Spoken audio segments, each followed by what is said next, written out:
and welcome to another Walking Movies. I am Nick. It is the 15th of June. You can hear the wind and it's also just about to rain. I can feel a little bit of spit in the air. Great, here's a Spider-Punk t-shirt, just wanted to show that off. That was a birthday present from my brother last year. My birthday's coming up next month if anyone wants to buy me gifts. So, today I am seeing Inside Out 2. Now, I like Inside Out. I do like the first Inside Out, but do we need a sequel to Inside Out?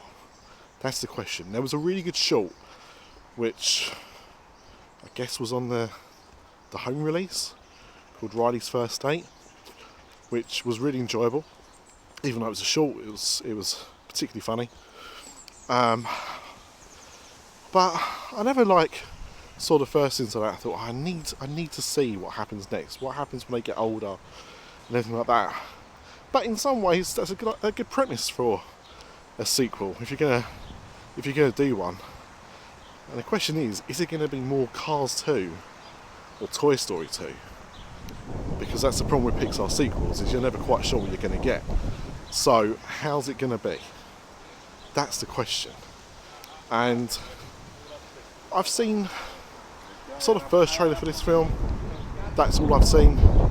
My daughter actually complained, who I'm going to go and see it with later.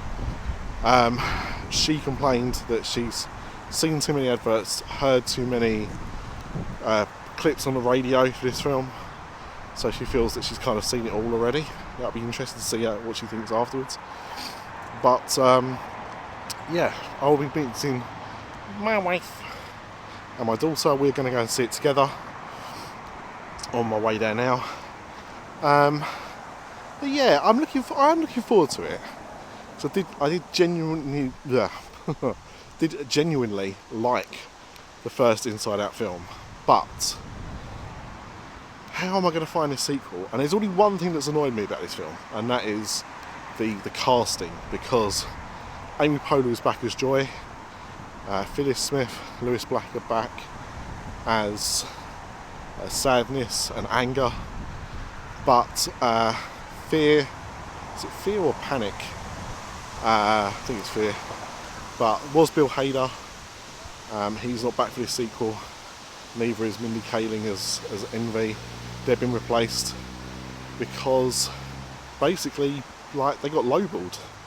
Amy Poehler got, I think it was $5 million or something, $10 million to reprise the role of Joy, and everyone else got offered $100,000.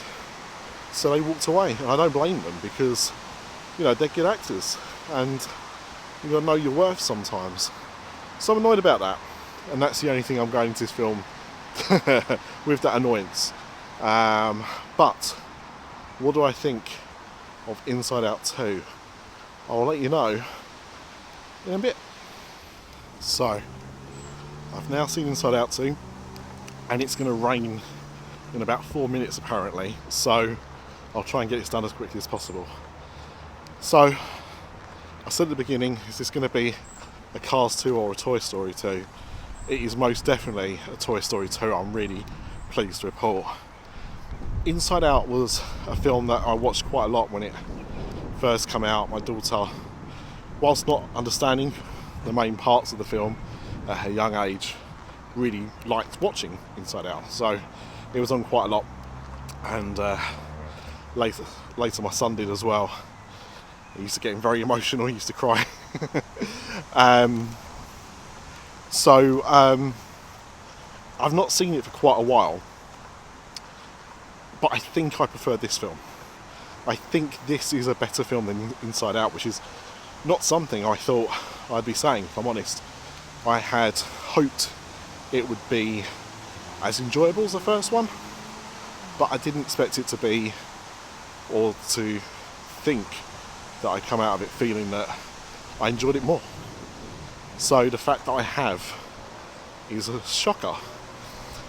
The film, my only complaint with the film really is that I feel that it was a little bit familiar, especially towards the end of the film. It kind of played it a little bit too safe, a little bit too much like the first film. So if you remember the message in the first film, I felt the message was quite similar in this one, but I guess that's kind of to be expected. But the new emotions were really enjoyable. Anxiety is the main new emotion. She is kind of the central character to the film, I would say, in this one.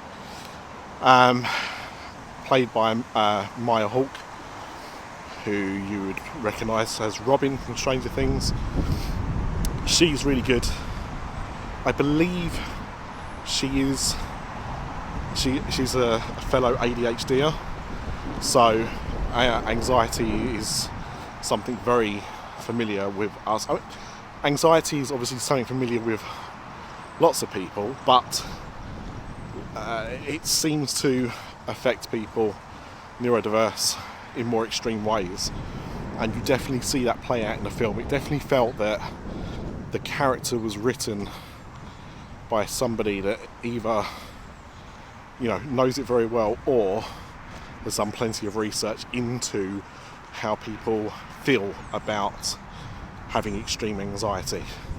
And it's interesting because the character isn't all, like, the character fluctuates like anxiety does. Like, sometimes it's very low level, sometimes it's very extreme, and I think the way it's presented in the film is one of the better examples I've seen of that represented, which is a feat. I also forgot how annoying Joya was from the first film, but I'm really not a fan. But look, overall, I really enjoyed it. I thought it was funnier. I thought the jokes were smarter. And again, maybe it's because I haven't seen like the first one in quite a while. Maybe I would say the same about the first. But from my memory of it and how I felt about this film, I thought this was a better film overall, and I'm really looking forward to seeing it again. I hope it's a massive smash. Obviously, Pixar suffered in the pandemic with their films going straight to Disney+. Their last few cinema releases have not done well at all. Lightyear was a big failure for them, and they've kind of dipped back to the well of sequels, safe properties. I mean, saying that, they obviously thought that would Lightyear, and that didn't work, but that was a spin-off, I guess, more than a sequel, prequel. This is obviously very much a sequel. I'm really glad it's been made. I'm really glad it's as good as it is. And I had a thoroughly good time, as did my wife and daughter. So we all came out of there really enjoying it.